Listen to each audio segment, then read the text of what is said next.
ផ្ញើជូនមិត្តភ័ក្តិដែលបាត់បង់ឆ្ងាយទៅតាមពេលវេលាគ្មាននៅចាំច្បាស់គ្មានថ្ងៃនឹងបំភ្លេចឡើយនៅថ្ងៃដែលពួកយើងជួបជុំគ្នាសោយក្អាកក្អាយសប្បាយតែពេលវេលារំលងផុតទៅគ្រប់យ៉ាងប្រែប្រួលបដូរផ្លាស់ស្ងាត់ស្ងាត់ពួកយើងបែកទៅគ្មានការឆ្លោះប្រកែកគ្មានពាក្យលាគ្នាមានតែការឃ្លាតឆ្ងាយដែលបញ្ជ្រាបចូលមកផ្ដាច់ទំនាក់ទំនងពួកយើងបន្តិចម្ដង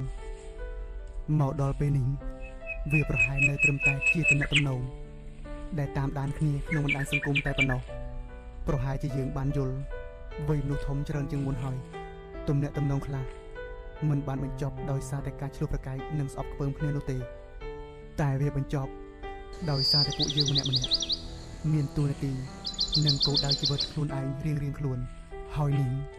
វាប្រហែលជាការផ្លាស់ប្ដូរអំឡុងពេលវេលានៃវ័យមនុស្សគ្រប់គ្នាដែលពួកយើងមិនអាច